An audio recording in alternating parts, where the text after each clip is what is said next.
When the clock struck midnight, the old typewriter in Ozzy's attic began to clack on its own. He had always thought of it as just a relic of his grandfather's past, but tonight it seemed alive.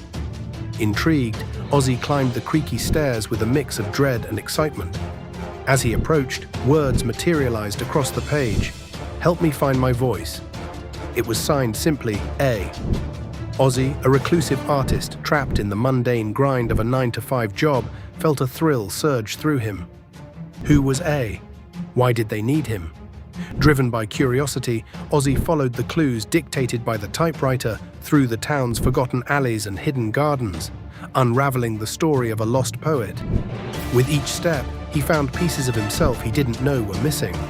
Finally, he stood before an abandoned theater where A's spirit awaited. Together, they breathed life into forgotten words, transforming lost dreams into a vibrant community revival. Ozzy learned that sometimes, in helping others, we heal ourselves.